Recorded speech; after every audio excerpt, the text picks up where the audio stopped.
Group की vice chairperson और executive editor in chief सुश्री कलीपुरी जी से निवेदन करूंगी कि आदरणीय राष्ट्रपति महोदया के स्वागत उद्बोधन में कुछ कहें। नमस्कार। ये आप सबकी दुआ है कि आज तक साहित्य जागृति सम्मान के दूसरे एडिशन में ही माननीय राष्ट्रपति द्रौपदी मुर्मू जी हमारे साथ हैं। सबसे पहले मैं उनका दिल से स्वागत करना चाहूंगी।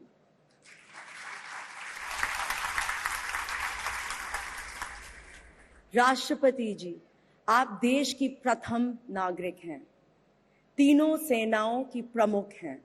इस रूप में आपने अपनी ढेर सारी कॉन्स्टिट्यूशनल रिस्पॉन्सिबिलिटीज के बीच ही हमेशा कला, साहित्य, संस्कृति और शिक्षा के लिए समय निकाला। आदरणीय राष्ट्रपति जी का शुरुआती जीवन बेहद कठिनाइयों और संघर्ष में बीता, लेकिन उन्होंने पढ़ाई का दामन नहीं छोड़ा।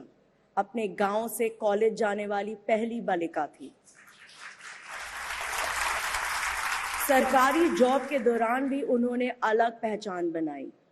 कई साल सेवा भाव से बच्चों को पढ़ाया।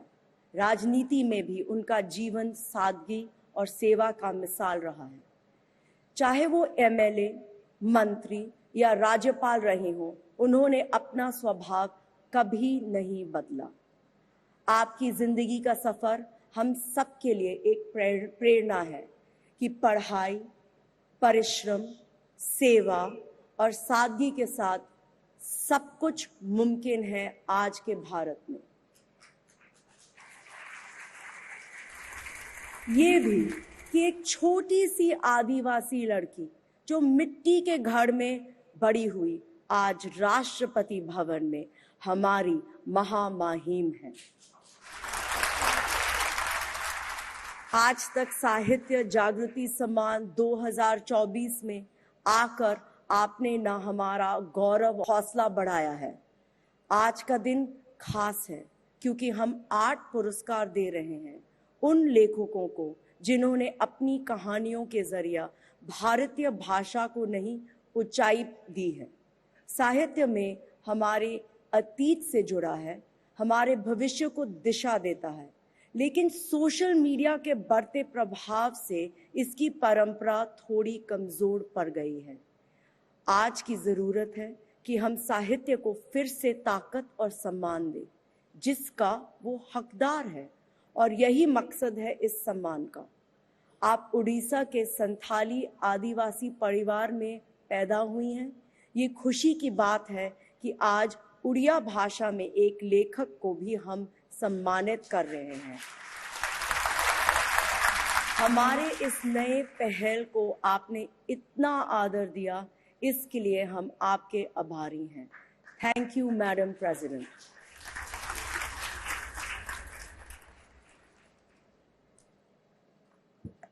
आपका संपूर्ण जीवन हमारे लिए प्रेरणादायी है राष्ट्रपति जी।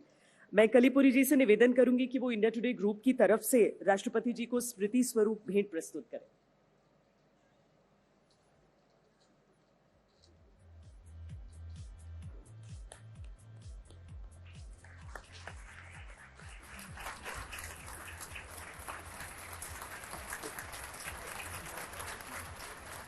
आज तक साहित्य जागृति लाइफ टाइम अचीवमेंट अवार्ड 2024 से सम्मानित किया जा रहा है श्री गुलजार को।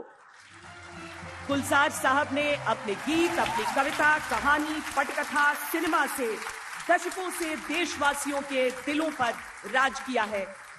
श्री गुलजार को आज तक साहित्य जागृति लाइफ टाइम अचीवमेंट अवार्ड की बधाई और शुभकामनाएं। पर हम उनसे यह आग्रह भी करते हैं कि अपने शब्दों का आशीर्वाद इस मंच को जरूर दें।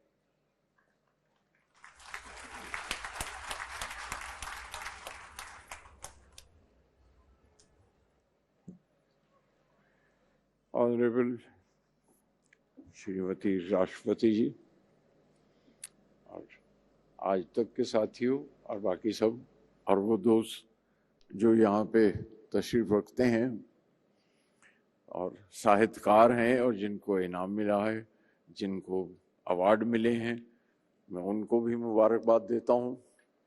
और शुक्रिया अदा करता हूँ कि मुझे भी मिला है, और वो भी राष्ट्रपति जी के हाथ से, तो सम्मान बढ़ गया, कुछ ज्यादा ही हो गया। लिखने का काम वहां तक तो ठीक था, अब बोलने के लिए जो कहा गया है तो मुझे शब्द चुनने पड़ रहे हैं। लेकिन एक बात जरूर है कि राष्ट्रपति जी के सामने ही कह रहा हूं कि साहित्यकारों से जरा मेलजोल ज्यादा बढ़ा लीजिए। ये बड़े काम के लोग हैं।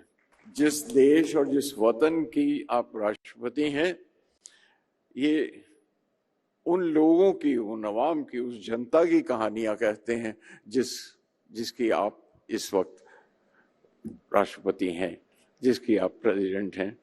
क्योंकि ये मासूम लोग हैं। आपके सियासत में तो घूमचाम होती रहती है, दुनिया में भी, देश देश में आप जाती हैं, लेकिन साहित्यकारों को वक्त बहुत कम मिलता है, और अमूमन प्रेसिडेंट से मिलने के लिए बहुत कोशिश करनी पड़ती है।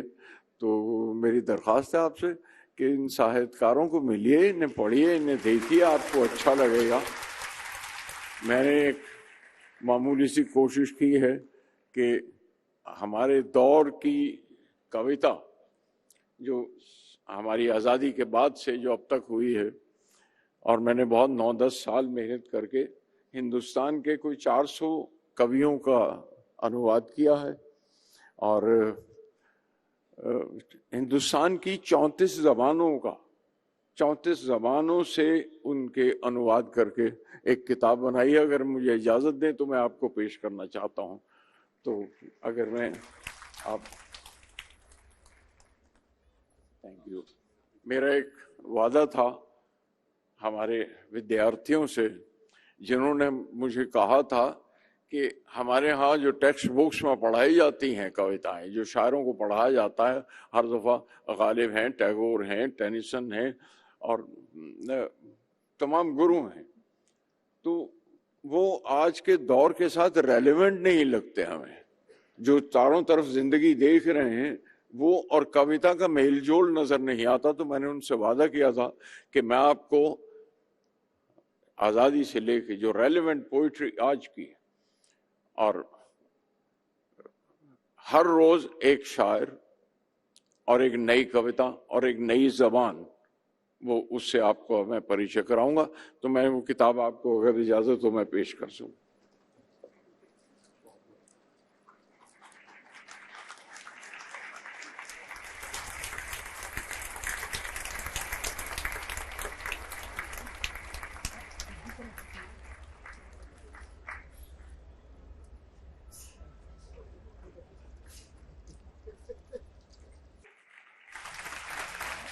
अब मैं आदरणीय राष्ट्रपति महोदया जी से अनुरोध करना चाहती हूं कि साहित्य के हमारे इस मंच का संबोधन करें, हमें मार्गदर्शन करें अपने शब्दों के साथ।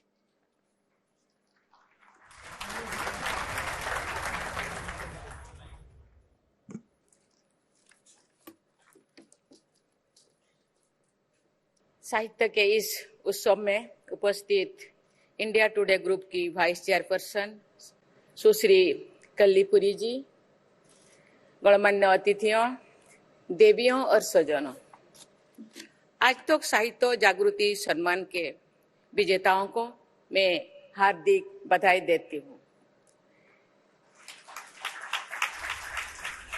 जो समाज या संस्थान साहित्य साधना से जुड़े रचनाकारों का सम्मान करता है, उसके भविष्य के प्रति विश्वास मजबूत होता है। इस सम्मान समारोह का आयोजन करने के लिए मैं इंडिया टुडे ग्रुप की सराहना करती हूँ। आज तो साहित्य जागृति लाइफ टाइम अचीवमेंट अवार्ड के लिए मैं गुलजार साहब को विशेष बधाई देती हूँ। साहित्य और कला जगत के ये सदैव समर्पित रहे हैं। उनके एक फिल्म मीरा का उल्लेख में आज कुछ कहना चाहूंगी। 16वीं सदी के मीराबाई ने भक्ति साहित्य की अमर कविताओं की रचना की। साथ ही मीराबाई ने मध्यकालीन भारत के समाज में महिलाओं को बंधन में रखने वाली मान्यताओं को खारिज कर दिया था।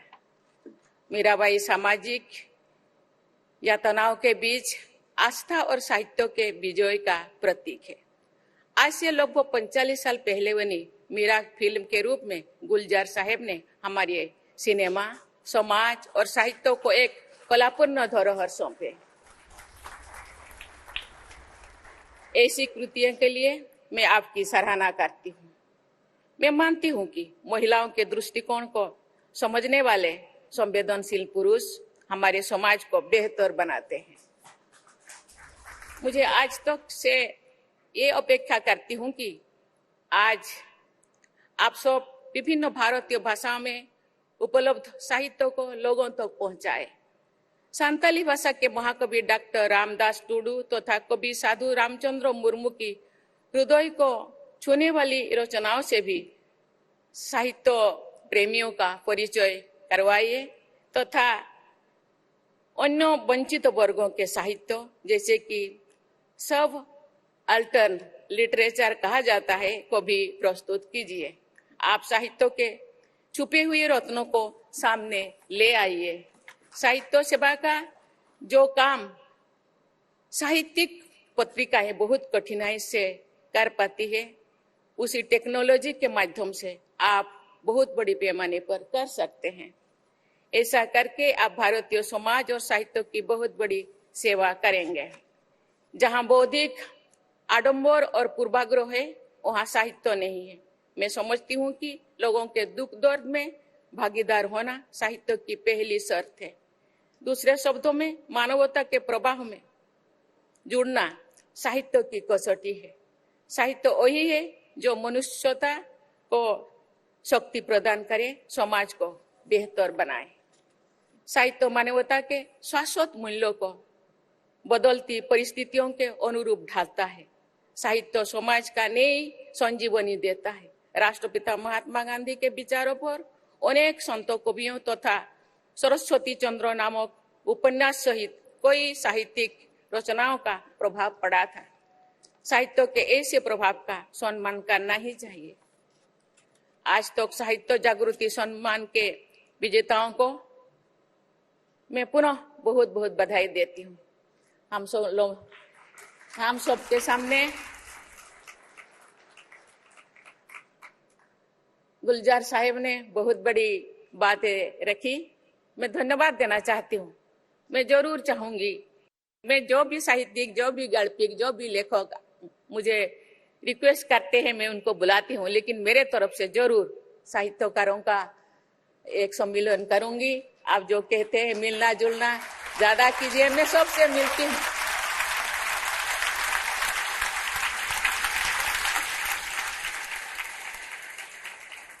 मैं सबसे मिलती हूँ। राष्ट्रपति भवन राष्ट्रपति का नहीं है, ये राष्ट्र से समर्पित है, ये राष्ट्र का है। राष्ट्र से जुड़े सभी लोगों का अधिकार है। कोई आना चाहे आ सकता है, लेकिन मैं अपने ओर से जरूर साहित्यिकों का सम्मेलन करूंगी बीच बीच में, जितने दूर मेरा टेन्योर है, और मैं आपको जरूर बुलाऊंगी, क्योंकि साहित्य ही एक कम साहित्य नहीं होता तो हम नहीं होते। हम आज जितने भी पढ़ाई करते हैं, जितने भी किताबें लिखते हैं, जितने भी साहित्य पढ़ाई जाता है, आपका बदौलत है, आपका दान है, आप लोगों का, आपका समूहों का दान है। इसीलिए आपको सम्मान देना, आपको बुलाना मेरा कर्तव्य है। मैं जरूर जो मुझे रिक्वेस्ट करते हैं उनको मैं मिलती थी। मुझे लगता है मेरा भी कर्तव्य बनता है आपको बुलाने का। मैं जरूर बुलाऊंगी। इंडिया टुडे ग्रुप की सराहना करते हुए मैं ये विश्वास व्यक्त करती हूँ कि आपके समूह द्वारा साहित्य के प्रति योगदान को और अधिक व्यापक और सार्थक बनाया जाएगा। इसी उम्मीद के साथ मैं आपको बहुत बहुत शुभकामनाएं देती हूँ। धन्यवाद। जय हिंद, जय भारत।